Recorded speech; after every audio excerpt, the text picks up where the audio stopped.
అద్భుతం. మన మందిరంలో నేను కొన్ని పరిస్థితులను బట్టి వివరం చెప్పలేను.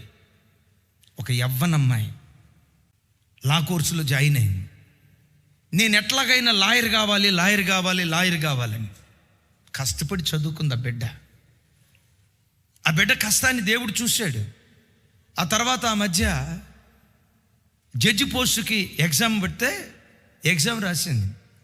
ఆ బిడ్డ కష్టపడి చదువుకున్న దాన్ని బట్టి ఒక పేద ఇంటిలో నుండి మన మందిరంలో నుంచి ఒక జూనియర్ జడ్జిని దేవుడు లేవనెత్తాడు. ఎట్లా వచ్చింది? రాత్రికి రాత్రి పోయి ఎగ్జామ్ రాస్తే రాత్రి నిద్రపోయేటప్పుడు, దేవా ఎగ్జామ్లో ఏం ప్రశ్నలు వస్తాయో రాత్రి కళ్ళలో పేపర్ లీక్ చేయను ఆయన. ఇట్లాంటి దొంగ మార్గాల ద్వారా దేవుడు తన ప్రజలను ఆశీర్వదించాడు. ఆయన రాజమార్గంలోనే దేవుడు నిన్ను ఆశీర్వదిస్తాడు. అమ్మా, మీ యవ్వన పిల్లలు 4:30, 5 తెల్లవారుజాము ఇంకా పండుకొని ఉంటే వాళ్ళని లేపండి. అమ్మా, పుస్తకాల దగ్గర కూర్చోరు తల్లి, ప్రార్థన చేసుకొని ఆ తర్వాత పుస్తకాల దగ్గర కూర్చో కూర్చోబెట్టి చదివించు. కొంతమంది ఏంటో తెలుసా, దేవుడే చూసుకుంటాడండి. దేవుడు చూసుకుంటాడు, వాస్తవమే. నీ ప్రయత్నం ఉండాలిగా, నీ పోరాటం ఉండాలి కదా.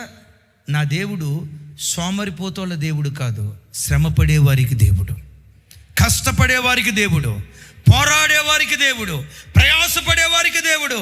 నేను ఇక్కడ సేవలో కూర్చొని, ఇంట్లో కూర్చొని 3 పూట్ల కడుపు నిండా భోజనం చేసి దేవా నన్ను ఆశీర్వదించు అని అంటే, రే ముందు నిన్ను దించుతారా? ఆశీర్వదించేదా? సోమరిపోతాన్ని ఎట్లా దీవిస్తారా? నీ ప్రాణాన్ని అర్పణగా పోయాలి. చదువు కొరకు నీ ప్రాణాన్ని అర్పణగా పోయాలి. ఉద్యోగం కొరకు నీ ప్రాణాన్ని అర్పణగా పోయాలి. వ్యాపారం కొరకు నీ ప్రాణాన్ని అర్పణగా పోయాలి. భక్తి జీవితంలో శిఖరాల మీద కూర్చోవటానికి 7-8 దాకా పండుకోకు, సోమరిపోతులాగా బ్రతక్కో. వారమంతా కడుపు నిండా తిని దేవుడు నన్ను దీవించాడని చెప్పుకోకు. భక్తిలో నువ్వు శిఖరాల మీదకి ఎక్కాలంటే వారంలో ఒక్కరోజైనా కడుపు చంపుకొని ఉపవాసం ఉండి ప్రార్థన చేయి. 7-8 దాకా పండుకోకు. 4-4:30కి లేచి నిద్ర చంపుకొని నీ ప్రాణాన్ని అర్పణగా పోయి శిఖరాల మీద కూర్చోవటానికి దేవుడు కృప చూపిస్తాడు. విజయాలు ఎవ్వడికి ఊరకే రావు. ఏ సేవకుడికి విజయాలు ఊరకే రావు.